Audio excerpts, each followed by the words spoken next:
Well, Dustin, I appreciate you making the time to chat with me this morning. Yeah, thank you. Super excited to jump in here, dude. Dustin, I'm going to give him an opportunity to introduce himself.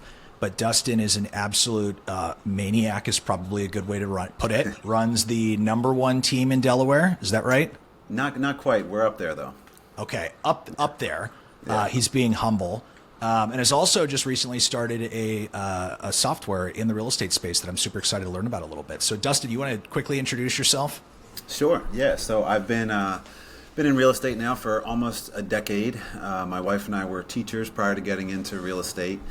And so we run this business together. We have a real estate brokerage in Delaware, and we service Delaware and Maryland. About 70 real estate agents. I think kind of our claim to fame, I guess, in the Tom Ferry and other ecosystems is really the salaried model that we have for the agents within our brokerage. Yeah. So that's been really great for us. I'm super excited to dig in on that specifically. I was looking at your guys' Zillow profile right before we jumped online. Your per person productivity is bonkers. Oh, thank you. Yeah. Yeah. It really goes back to that salary program. I mean, we know how to feed it, and it's been really good for us. That's awesome, dude. So let's talk a little bit about like your journey into being a team leader, I guess, because I think our audience specifically, we have people that are watching this that are brand new to starting their team. We have people that are super experienced. At what point and what decision did you guys make where you were like, all right, solo agents, I want to go ahead and scale? What did that moment look like? Yeah, so it started really early. So when I first got my license, I joined a brokerage where the average age was probably like 72. And Oh, wow. they were super, super nice people. They could certainly explain how to write a contract really well, but Sure. they couldn't teach me how to sell houses in today's market the way that I wanted to, at least. And so before I ever sold a house, I actually sold my car to be able to afford to pay for coaching. That's and so, sick. So so it was we, like that all in moment. It was all in. So we burned the boats. We spent money on coaching, and we were introduced to this concept called a team. And Yeah. it just made a ton of sense to me, because when I was first in the industry, this is again before I even sold a house, I was just thinking, man, there's so much to this experience, whether you're marketing, you're taking photos, you're negotiating, and it's really impossible, I think, to do all of those things exceptionally well. And so the idea of kind of surrounding yourself with experts in each of these areas that could really kind of facilitate these transactions and deliver a better consumer experience just made a ton of sense. And so I sold probably, I don't know, 8 or 9 houses before I jumped in and started building a team right away. Dude, that's fascinating. You and I have a very similar journey, right? Where it Yeah. was like, okay, did a couple of transactions and then was going, wait a second, I'm not going to scale, right? Me as one individual person's not going to be able to do what I want to do. So that's awesome, dude. So burn the boats, sold your car, started the team. What did the first like 12 to 18 months look like? Did you guys come out of the gates just super hot, or like what lessons were in there? Yeah, it was tough. So I got my license on the exact day that our little girl was born, our first child. Oh, that's so And awesome. so I'm still teaching in the classroom. My wife's teaching. She just had a brand new baby. And we were just kind of thinking that real estate would be kind of a part-time gig for us to make some extra money to pay for expensive weddings in the future. And we fell in love with it right away. And so all summer we were grinding. Now that we were out of school, door knocking, making those cold calls, really trying to build out our systems in place. And then I actually taught for another full year while I did real estate part-time. And so it was a lot of nights, a lot of weekends, a lot of really early mornings, kind of building out that pipeline, building out our systems. But after that first year where I had to teach and do real estate at the same time, we had enough momentum at that point that I could stop and just jump into real estate. And you went all in on it. So what is your guys' model specifically? So I know you mentioned you've got the salaried agent thing. It probably wasn't always the salaried agent thing, right? Yeah, no, definitely not. So that for us is about 3.5 to 4 years old now. Yeah. But initially we were, we started small. It was myself, my wife, and we hired our first assistant, which was terrifying because we had never had an employee before for 10 hours a week. Yeah. And she's still with us today, believe it or not, since the very beginning. And she helped us grow from an admin perspective, and then we just started slowly finding people that seemed to be people that we wanted to hang out with, and people that we thought were good people in the industry and that wanted to learn in the ways that we wanted to learn. And slowly over time that built, and the team just continued growing. So talk to me about, you said finding people that you guys wanted to hang out with, right? Which is, I think, like, that sounds so simple, but it's profound in my opinion. right? Yeah. Because I think a lot of people, especially with teams and stuff I see now, it's like you have a pulse and a real estate license you're in. So like talk to me a little bit about what you mean by that, finding people that we wanted to hang out with. What were you looking for in people? What types of character attributes, all that cool stuff?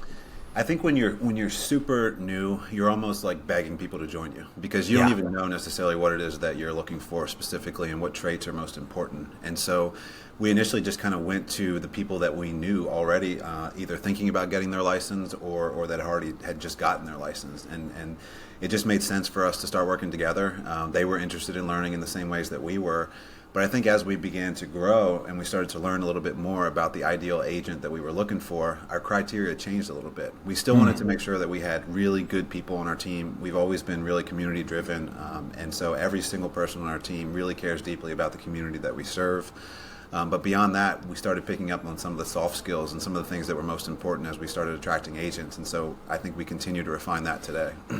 So what do those soft skills look like when you're thinking about, because like obviously avatar varies wildly for everyone. And you hear like, oh, well, I look for people that are doing X amount of production and they've done X amount of units, blah, blah, blah, which is great, but that's not a soft skill, right? That's indicative they know how to do the job. So like what types of soft skills are you guys looking for in people and how are you figuring those out during like an interview process? Yeah, I think it's probably a little different for every team in brokerage, I'm sure. But for us, we seem to have the most success with newly licensed agents or agents who have yet to get their license.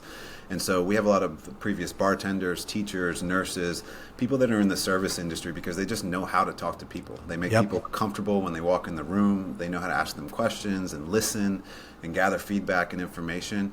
But the other thing that was really important for us too is we're not looking for big egos here. You know, there's a ton of ego in the industry. Yeah. And what we found is that, you know, it's difficult to keep those people happy for a long time.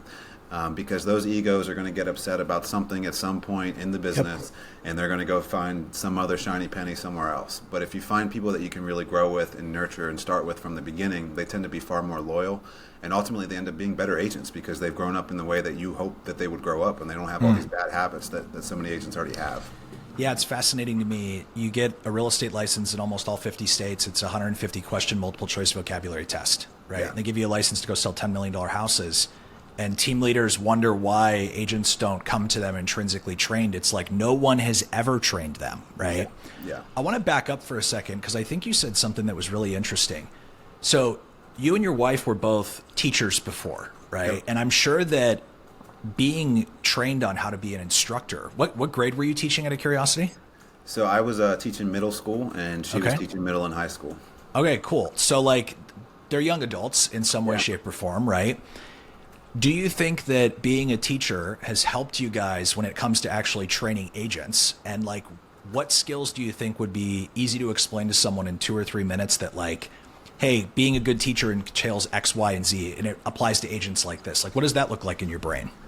Yeah, for sure. And so, I mean, I think there's always, in any sales position, there's those hard sales skills that you need to learn. You need to learn how to convert leads and how to talk to people in a way that's going to lead them to the outcome that's best for them, but also leads to a sale. Yeah. But I think what's really important in this industry, maybe more than just about any other industry, is your ability to educate your clients through the process. And so I think transferring our, you know, the degrees that we have in education and the time that we spent in the classroom back to agents, but also to consumers has been really important for us. Because as you can imagine, especially if you're working with first-time home buyers or first-time sellers, they haven't been through this process a million times. And it's not something that they do frequently. And so you're kind of their lifeline in terms of helping them navigate through it. And they just really want to understand. Because I think the biggest challenge in the industry that a ton of research has conveyed is that people just feel uncertain in the process. They just feel tremendous uncertainty. They don't know what's next. They don't know how to do what's next. They don't know what to expect. They don't know if this buyer's actually going to come through and purchase the house. And there's just so many uncertainties in the industry. And I think it's our jobs really to educate them through that process. And so much of those skills are very transferable. Do you think that with the recent NAR changes and stuff, it's gotten worse? Like buyer sentiment and buyer fear is probably at an all-time high right now, right?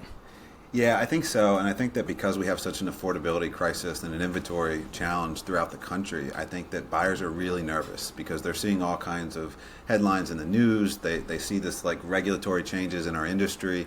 Interest rates have tripled over the last couple of years, and so they're just so nervous to make a bad decision. And I think it's our job as agents to really help them make sure that they are making the right decision, and to give them the confidence through the process to know that like they can get through this, and we're going to be your guide, and we're going to hold your hand, and there's going to be challenges, and we're going to navigate through those challenges. See, that's really interesting. I think I shared this on social media a couple of weeks ago.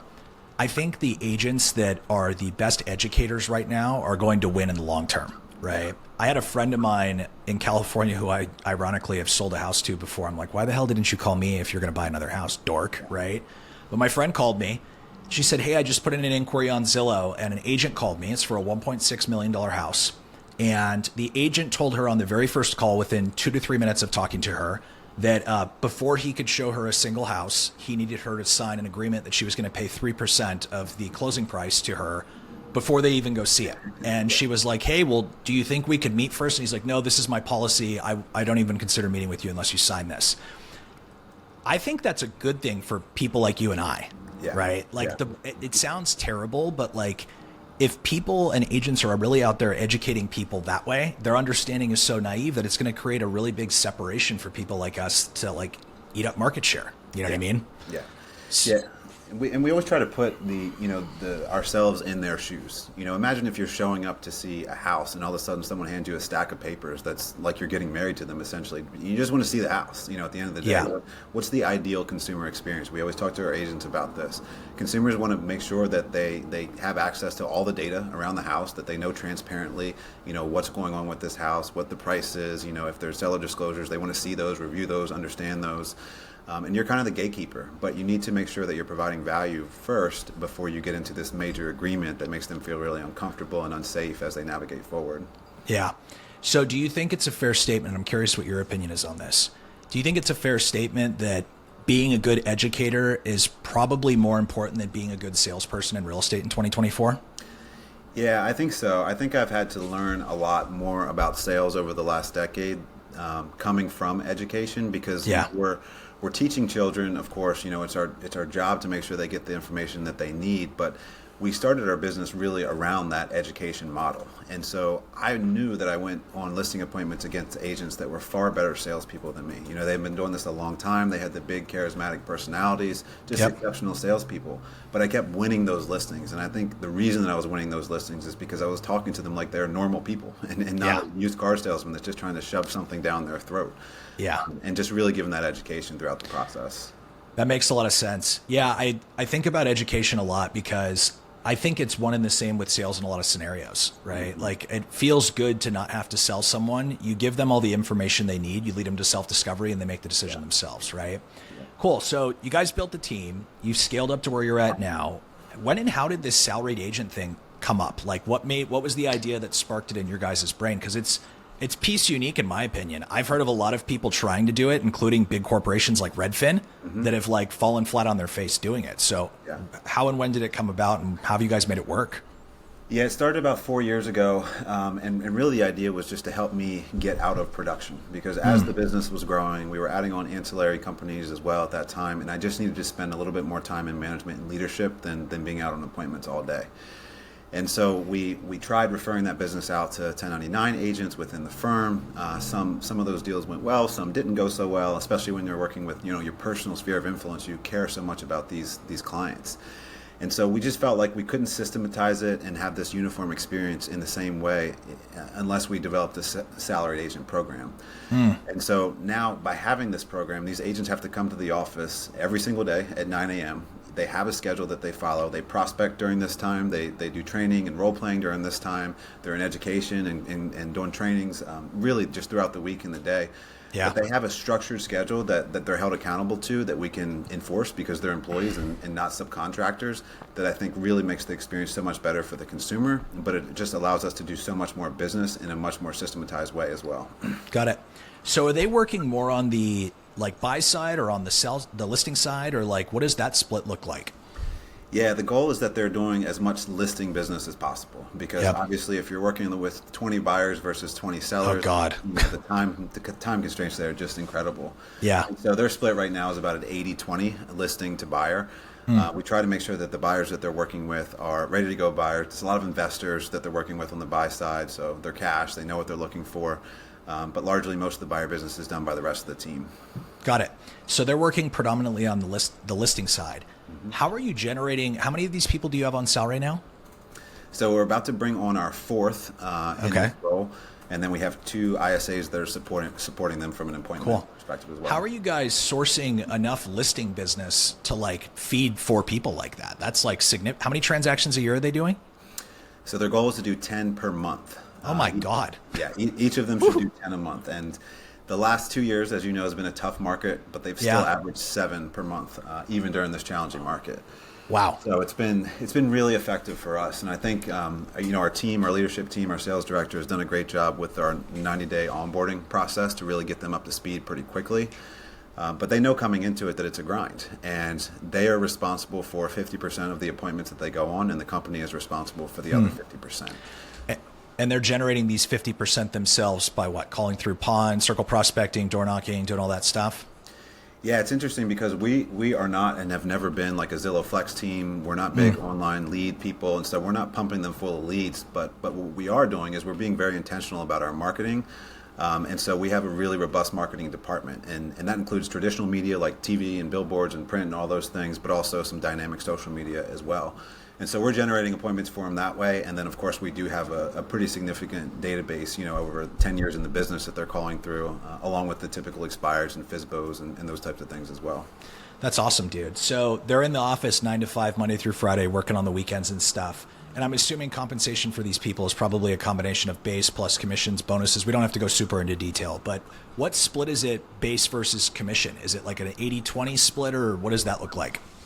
Yeah, so it increases every 100 sales that they do up until they get to 300 essentially. And so for that first year, it starts with heavy base because we know they're building their business and they need to scale and get that pipeline built. And then their commission continues to double for the next essentially 2 years based on their metrics.